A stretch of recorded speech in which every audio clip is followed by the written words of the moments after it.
السلام علیکم ورحمۃ اللہ وبرکاتہ۔ الحمد للہ وحدہ والصلاة والسلام علی من لا نبی بعدہ، اما بعد فقد قال اللہ تبارک وتعالی فی القرآن المجید والفرقان الحمید۔ اعوذ باللہ من الشیطان الرجیم، بسم اللہ الرحمن الرحیم۔ سبحان الذي أسرى بعبده ليلا من المسجد الحرام إلى المسجد الأقصى الذي باركنا حوله لنريه من آياتنا إنه هو السميع البصير۔ وقال تعالى في مقام آخر: فكان قاب قوسين أو أدنى فأوحى إلى عبده ما أوحى ما كذب الفؤاد ما رأى أفتمارونه على ما يرى ولقد رآه نزلة أخرى عند سدرة المنتهى۔ وقال النبي صلى الله عليه وسلم: من كذب علي متعمدا فليتبوأ مقعده من النار، أو كما قال عليه الصلاة والسلام۔ سبحانك لا علم لنا إلا ما علمتنا إنك أنت العليم الحكيم۔ رب اشرح لي صدري ويسر لي أمري واحلل عقدة من لساني يفقهوا قولي۔ اللهم صل على سيدنا مولانا محمد وعلى آل سيدنا مولانا محمد وبارك وسلم۔ بزرگان محترم، عزیز ساتھیوں، اسلامی مہینہ رجب المرجب کا مہینہ چل رہا ہے اور عنقریب یہ مہینہ ختم ہونے کو ہے۔ پھر ایک بار وہ دعا پڑھ لیں جس دعا کا اہتمام نبی علیہ الصلاۃ والسلام رجب کا چاند دیکھنے کے بعد پڑھا کرتے تھے: اللہم بارک لنا فی رجب و شعبان وبلغنا رمضان۔ یہ رجب کا مہینہ حرمت والا مہینہ ہے۔ اس مہینے کے تعلق سے پچھلے 2 ہفتوں میں ہمارے سامنے بہت ساری باتیں آئیں۔ اس مہینے کے تعلق سے امت کے اندر، معاشرے میں بہت ساری غلط فہمیاں رائج ہیں۔ جیسا کہ اس مہینے کے پہلے بیان میں بتلایا گیا تھا کہ سارے دن اور رات، مہینے اور سال اللہ تبارک و تعالیٰ کے بنائے ہوئے ہیں۔ اسلام میں کوئی دن، کوئی مہینہ منحوس نہیں قرار دیا ہے۔ لیکن جو بات قرآن سے ثابت ہے، جس اعمال کی دلیل قرآن سے ملے، اس کا ماننا واجب و فرض ہوا کرتا ہے، اور اس کا انکار کرنے والا کافر ہوتا ہے۔ اور جو بات حدیث رسول صلی اللہ علیہ وسلم سے ثابت ہو، جس اعمال کی دلیل حدیث رسول میں ملتی ہو، اس کا بھی کرنا ضروری ہوتا ہے۔ کبھی تو سنت کا درجہ رکھتا ہے اور کبھی واجب کا درجہ رکھتا ہے، اور اس اعمال کا انکار کرنے والا کافر تو نہیں ہوتا، لیکن فاسق اور فاجر ضرور ہوتا ہے۔ اس کے بالمقابل جس اعمال کی کوئی دلیل نہ قرآن اور نہ حدیث سے اس کا ثبوت ملتا ہو، نہ خلفائے راشدین کی زندگی کے اعمال سے اس کا ثبوت ملتا ہو، لیکن پھر بھی اس کو نیک سمجھ کر کیا جانے لگے، چاہے وہ نماز کی شکل میں ہو، چاہے وہ کسی اور شکل میں ہو، اس کا کرنے والا اور اس اعمال اس کو بدعت کہا جاتا ہے۔ اسی کو کہا جاتا ہے دین کے اندر نئی چیز کو ایجاد کرنا، اور پھر اس عمل کو حدیث سے کی طرف منسوب کرنا، رسول اللہ صلی اللہ علیہ وسلم کی طرف منسوب کرنا، جبکہ دور دور تک اس کا کہیں سے کوئی ثبوت نہیں ہے۔ پھر اس کا کرنے والے کا، یہ سا کرنے والا اللہ کی نگاہ میں کیسا ہے؟ رسول اللہ صلی اللہ علیہ وسلم کے نزدیک وہ آدمی اور اس کا عمل کیا مقام رکھتا ہے؟ جیسا کہ ابھی میں نے حدیث پڑھی کہ من کذب علی متعمدا فلیتبوأ مقعدہ من النار، کہ جو شخص رسول اللہ صلی اللہ علیہ وسلم کی طرف کسی اعمال کی، کسی کام کی جھوٹی نسبت کرے، رسول اللہ صلی اللہ علیہ وسلم فرماتے ہیں کہ میرا کوئی امتی اگر میری طرف کوئی جھوٹی نسبت کرتا ہے جس کام کو میں نے نہیں کیا ہے، تو اسے چاہیے کہ اپنا ٹھکانہ جہنم میں بنا لے۔ چنانچہ اس مہینے کے تعلق سے بھی بہت ساری باتیں عوام میں رائج ہیں۔ مثلا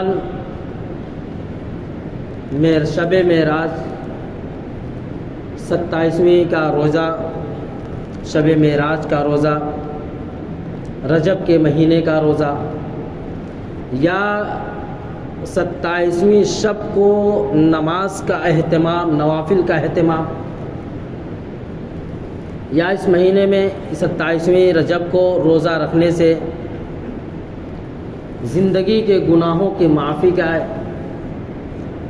یقین رکھنا، کتنی رکعتیں پڑھ لیں جتنی 1000 رکعت نماز کا ثواب ملے گا، اس کی زندگی کی قضاء عمری قضاء نمازیں معاف کر دی جائیں گی۔ یہ سب بے بنیاد باتیں ہیں۔ رجب کے مہینے کے روزے کا کوئی ثبوت نہیں ہے، کہیں سے اس کا کوئی ثبوت نہیں ملتا ہے۔ اس لیے اس مہینے کی کسی تاریخ کی تعین کر کے، متعین کر کے روزہ رکھنا بدعت کہلائے گا۔ ہاں، پورے رجب میں کبھی بھی روزہ رکھے، نفل نماز کے روزے کا ثواب ملے، نفل روزے کا ثواب اس کو ملے گا۔ اسی طریقے سے اس مہینے کے تعلق سے، اس مہینے کا جو ایک خاص واقعہ، معراج کا واقعہ، اس بارے میں بھی علماء کرام نے، محدثین نے کئی اقوال لکھے ہیں۔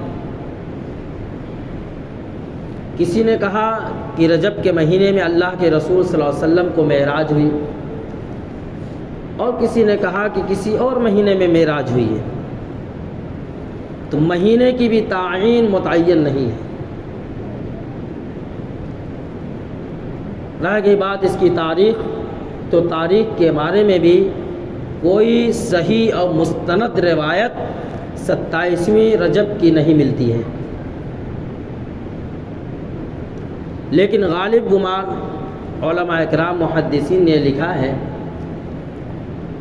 کہ معراج کا جو واقعہ پیش آیا وہ رجب کے مہینے میں پیش آیا۔ کب پیش آیا اس کی کوئی تخصیص نہیں کی گئی۔ جب اس کی تاریخ متعین نہیں، اس کا مہینہ متعین نہیں،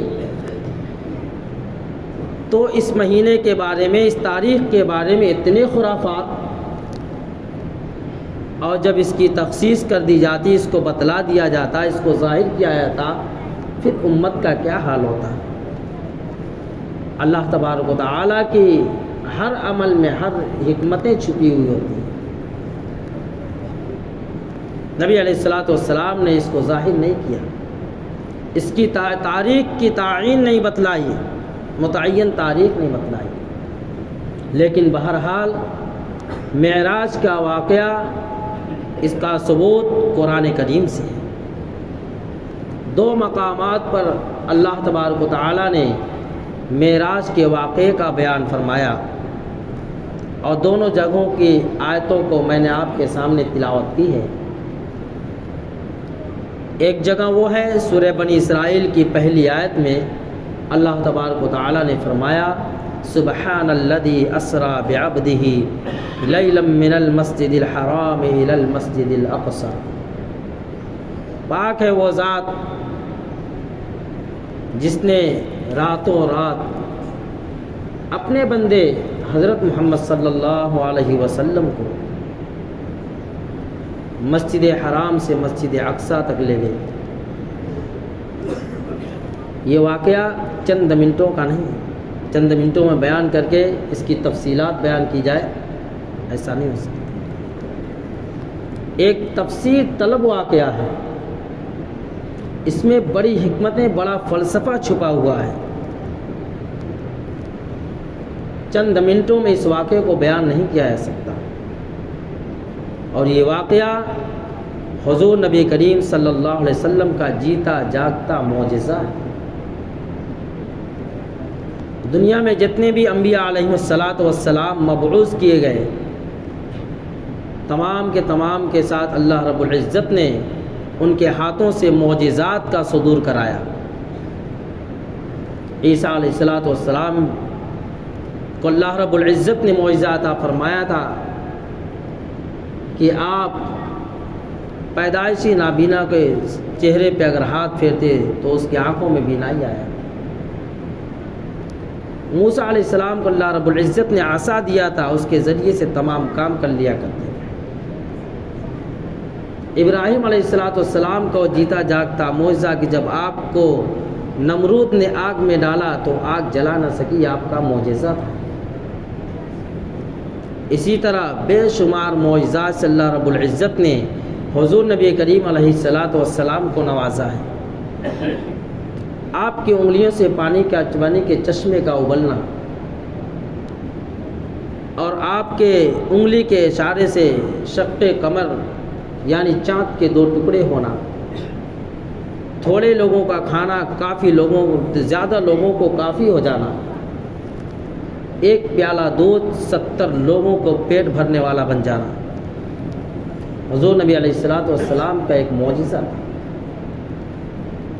قرآن کریم کا آپ کی ذات اقدس پہ نازل ہونا یہ قیامت تک کے لیے زندہ جاوید معجزہ ہے۔ انہی معجزات میں سے معراج کا واقعہ بھی آپ صلی اللہ علیہ وسلم کی ذات سے متعلق ایک عظیم معجزہ ہے۔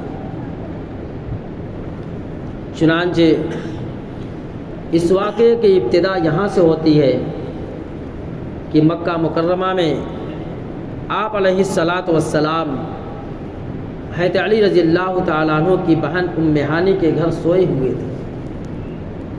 اس وقت ابھی پردے کا حکم نازل نہیں ہوا تھا، اور آپ صلی اللہ علیہ وسلم فرماتے ہیں کہ ابھی میں سونے اور جاگنے کے درمیان میں تھا، یعنی مجھے نیند لگی رہی تھی۔ اللہ تبارک و تعالیٰ نے حضرت جبریل امین علیہ السلام کو حکم دیا کہ جبریل اب تک تو تم وحی لے کر کے جایا کرتے تھے نبی علیہ السلام کے پاس، میرے محبوب کے پاس میرا پیغام پہنچاتے تھے، اب کی مرتبہ میں تم کو حکم دیتا ہوں کہ میرے محبوب کو جاؤ بلا کر کے لاؤ، میں ان سے ملاقات، وہ میرا دیدار کریں۔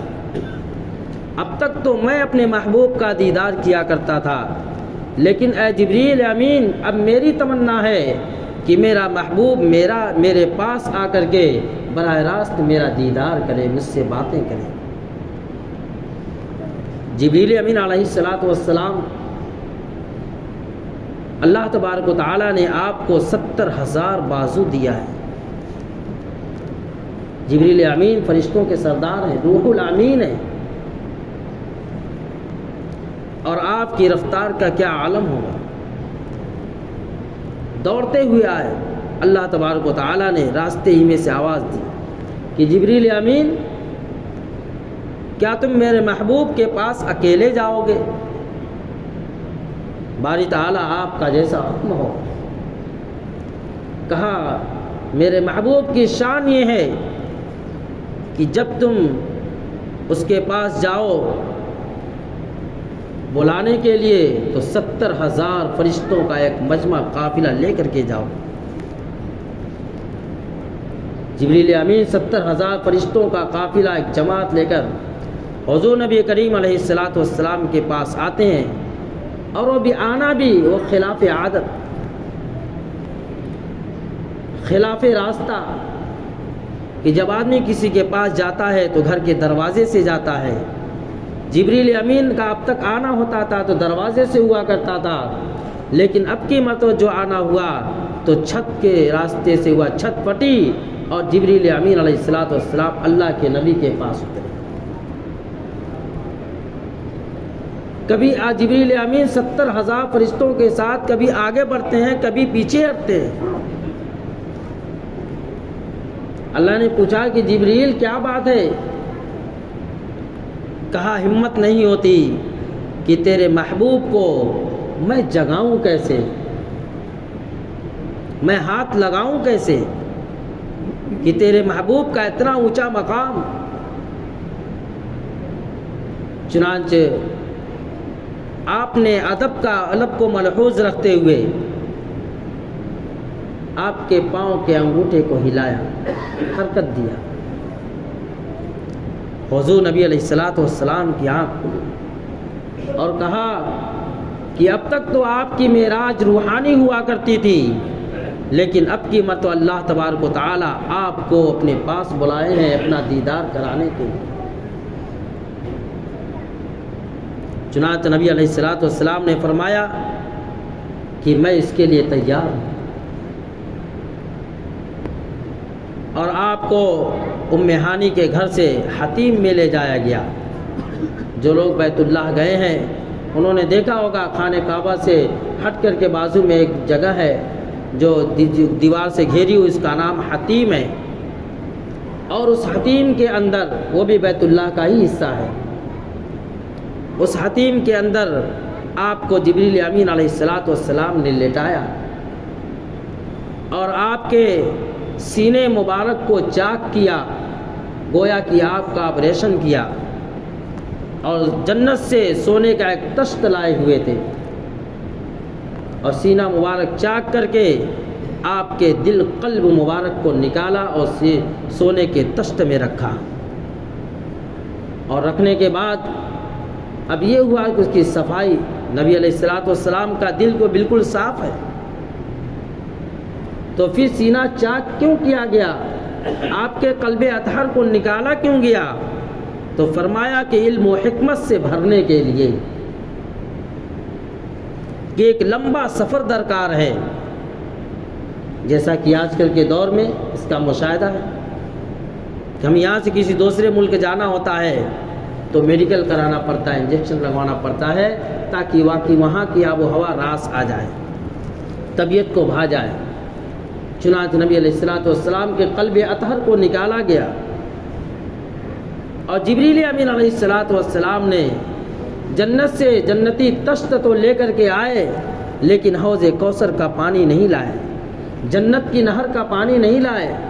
پھر آپ کے قلب مبارک کو دھویا کس پانی سے جائے؟ تو فرمایا کہ آب زمزم سے دھویا جائے۔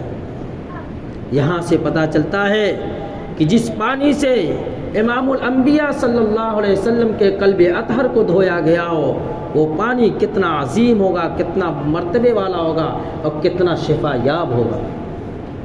اس لیے فرمایا، حدیث پاک میں آتا ہے، اللہ کے رسول صلی اللہ علیہ وسلم فرماتے ہیں کہ جو آدمی جس نیت سے آب زمزم کو پیے گا، اللہ تبارک و تعالیٰ اس کو ویسی شفا عطا فرمائیں گے۔ تو کیوں نہ ہم جب آب زمزم پئیں تو یہ نیت کریں کہ اللہ مجھے اپنا محبوب بندے میں شامل فرما لے، مجھے نیک لوگوں میں شامل فرما لے، تو اللہ تبارک تعالیٰ ہمیں نیک بنا دے گا۔ چنانچہ اللہ کے رسول صلی اللہ علیہ وسلم کے قلب اطہر کو آب زمزم سے دھویا گیا، پھر جبریل امین نے سینے مبارک کو سل دیا، قلب اطہر کو رکھا، سینے مبارک کو سلا اور کہا کہ اب یہاں سے سفر درکار ہے، اور یہ زمینی سفر ہے، آسمانی سفر ابھی نہیں ہے، ابھی آپ کو زمین کا سفر کرنا ہے۔ کہاں سے کہاں تک کا؟ مسجد حرام سے بیت المقدس تک کا۔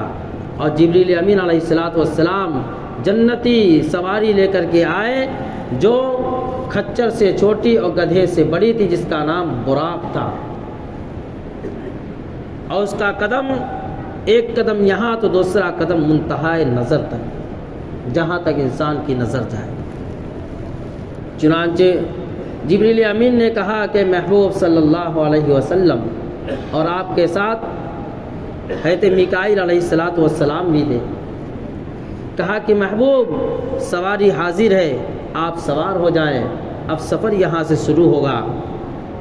حضور نبی علیہ السلام نے جیسے سواری پہ قدم رکھا، سواری وہ براق نامی وہ جانور شیخی کرنے لگا، اور کہا، جبریل امین نے کہا کہ کیا بات ہے؟ کہا کہ آج میں بڑا خوش ہوں کہ میری پشت پہ وہ عظیم المرتبہ شخصیت بیٹھنے والی، سوار ہونے والی ہے، جس کے صدقے میں اللہ تبارک تعالیٰ نے کائنات کے ذرے ذرے کو پیدا کیا ہے۔ نبی علیہ السلام براق پہ سوار ہوئے اور سواری چلی، ایک لمبا سفر۔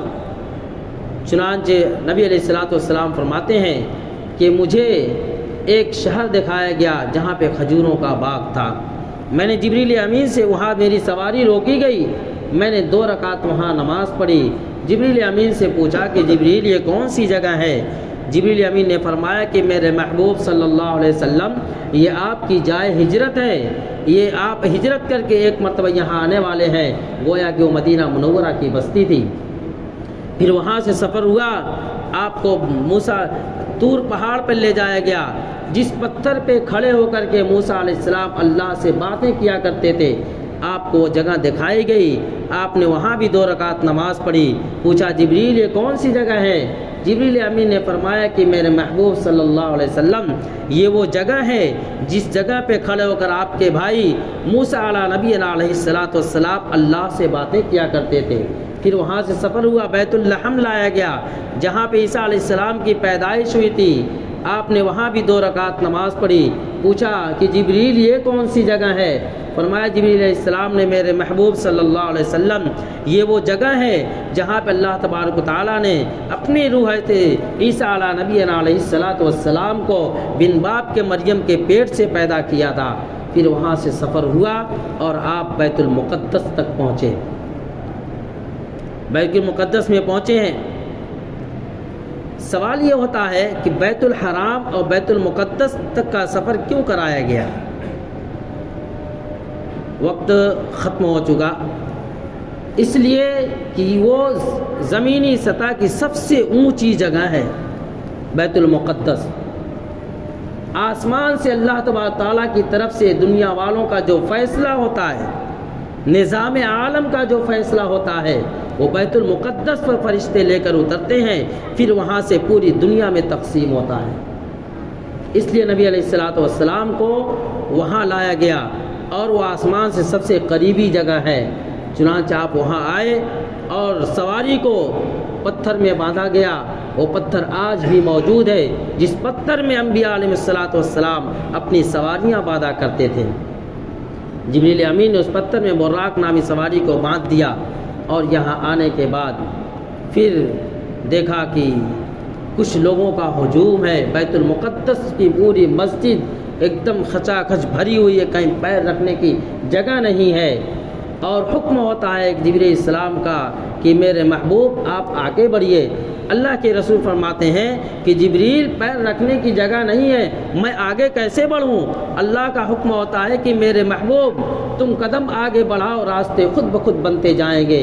چنانچہ اللہ کے رسول صلی اللہ علیہ وسلم اپنے قدم کو آگے بڑھایا، پھر محراب تک پہنچے اور ممبر پہ کھڑے ہو گئے۔ اس کے بعد ایک لمبی گفتگو ہے۔ اللہ تبارک و تعالی ہمیں اس کا یقین نصیب فرمائے، اور اس سے جو حاصل نکلنے والا ہے اللہ تعالیٰ اس پہ عمل کی توفیق عطا فرمائے۔ حضور نبی کریم علیہ السلام کی سچی محبت نصیب فرمائے، اللہ اپنی سچی معرفت نصیب فرمائے۔ اگلا واقعہ انشاءاللہ اگلے جمعہ بیان کیا جائے گا۔ وآخر دعوانا الحمدللہ رب العالمین۔